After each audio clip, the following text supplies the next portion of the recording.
Hello everyone, সবাইকে বর্ষাকালের অনেক অনেক শুভেচ্ছা। এখন পুরো ভরা বর্ষাকাল, সারাক্ষণ বাইরে তাকালে বৃষ্টি হচ্ছে আবার বন্ধ হচ্ছে।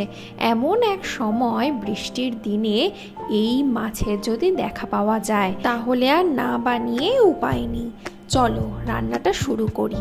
প্রথমেই নুন হলুদ মাখিয়ে মাছটাকে আমি প্রায় 10 মিনিট মতো রেখে দিয়েছিলাম ম্যারিনেট করে। এইবার একটা প্যানে বেশ কিছুটা সর্ষের তেল দিয়ে গরম করে ওর মধ্যে দিলাম কালো জিরে ফোড়ন আর 2টো কাঁচা লঙ্কা চেরা। এরপর তেল আরও যখন গরম হয়ে যাবে তার মধ্যে দিচ্ছি লাল লঙ্কার গুঁড়ো, এটা কিন্তু ঝাল লাল লঙ্কার গুঁড়ো।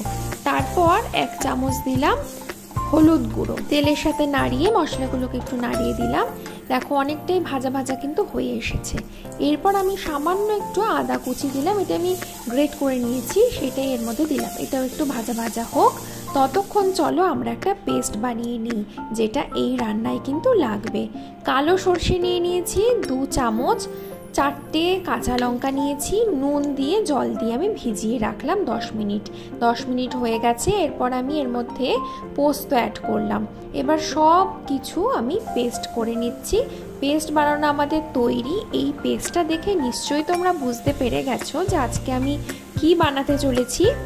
হ্যাঁ ঠিকই ধরেছো, সর্ষে ইলিশ বানাচ্ছি, কিন্তু খানিকটা আমার মতন করেই আমি বানাচ্ছি। সর্ষে পোস্তর পেস্টটা আমি ঢেলে দিলাম। এরপর বাটি ধোয়া কিছুটা মশলা ধোয়া জল আমি এর মধ্যে অ্যাড করলাম, নাড়িয়ে নিচ্ছি খানিকক্ষণ। তারপর আমার মনে হচ্ছিল সামান্য নুন একটু কম পড়তে পারে, তাই জন্য আমি খানিকটা নুন অ্যাড করলাম, একদম সামান্য পরিমাণে। তারপর ওটাকেও আমি নাড়িয়ে নিচ্ছি। আর একটু জল মনে হচ্ছে এর মধ্যে দিলে ভালো হয়, তো জল আমি অ্যাড করলাম।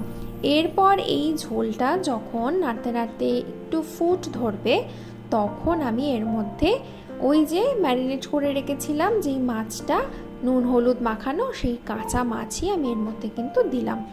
এই মাছকে ভেজেও অ্যাড করা যায়, তবে আমি আজকে কাঁচা মাছই দিচ্ছি। নুন হলুদ মাখানো যেই মাছটা রেখেছিলাম সেটা দিয়ে দিলাম।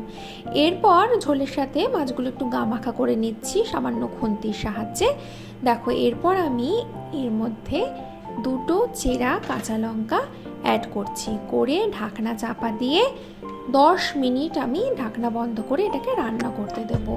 10 মিনিট আমাদের হয়ে যাওয়ার পর আমি ঢাকনা ওপেন করছি।